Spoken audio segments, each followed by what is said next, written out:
Alcoholism is a disease that affects more than 500,000 people right here in the DFW area. In September is National Recovery Month, and Magdalen House provides free services to help people break the addiction and enter a new chapter of recovery. I have the CEO, Lisa, and recovered client, Patrice, joins me today to tell us so much more about the behind the scenes and what you guys do to impact the community and what those programs do as far as the people who they can help. And so I'm glad to have you guys here. Lisa, I would love to start with you. What is the Magdalen House? What's its mission, and how do you guys serve that mission? Thank you, Robin. The mission of the Magdalen House is to help individuals recover from alcoholism, achieve sobriety, sustain recovery at no cost. All of our services are free. Wow, wow. Mm-hmm. So how did it actually get started then? There were 4 women back in 1987 who saw a need. They had no access to free services for recovery. They needed help for these women to get sober. Mm-hmm. So they started this little house on Lovers Lane.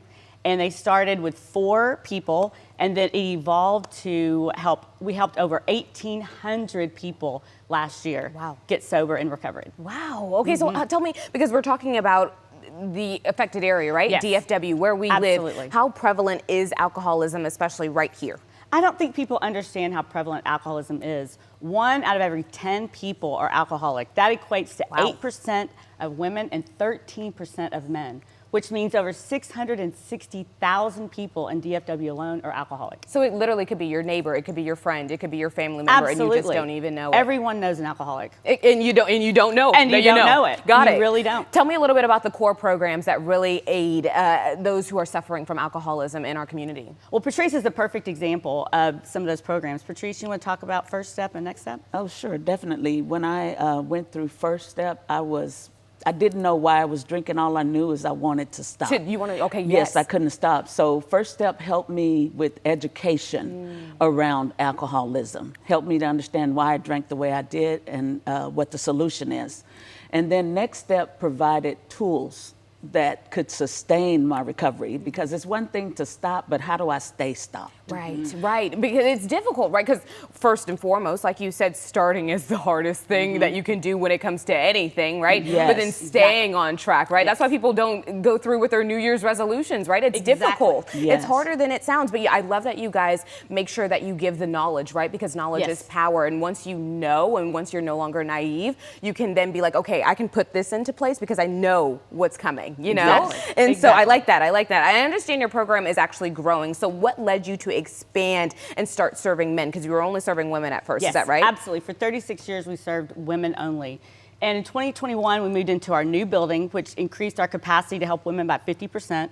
We were getting all these phone calls from mothers, from families trying to find a place for their men, for their sons to go. So in 2024, we opened our men's program. We thought we were going to help 90 men in 1 year. We helped over 300 last year. We have a constant wait list. The demand is huge. So can I ask then, because obviously you opened up this space and now people are coming in, the need is there. What are some of the barriers that you're seeing as far as people asking for help or getting the help in the first place? There are 2 big barriers to getting help. First is financial. People cannot afford these expensive rehabs. So we want to make sure that recovery is accessible and free for everyone. The second barrier, the most important barrier, is 9 out of 10 people don't get help because they don't think they have a problem. So we educate on the disease of alcoholism to make sure that they understand that it is a disease. Sobriety is different than recovery. We're not trying to get people sober. We're trying to get them recovered for a different lifestyle. I like that. Most people die from this disease. They don't understand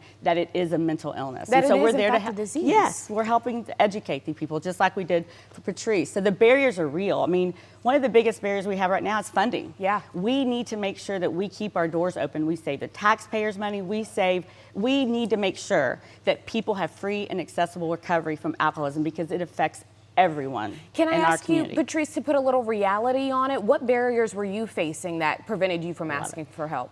Well, in my family, no one went to treatment. You know, it was just go to church or pray, you know, so we were not educated about alcoholism.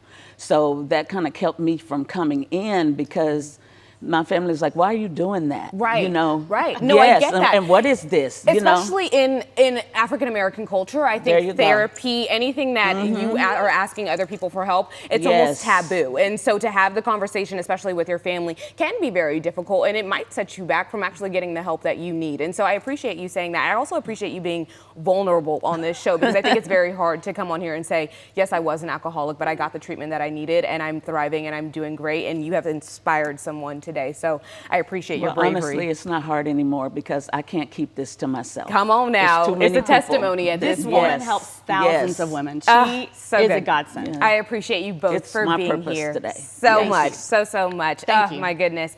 All right, you guys, tell me, how can people find Magdalen House, and how can we support?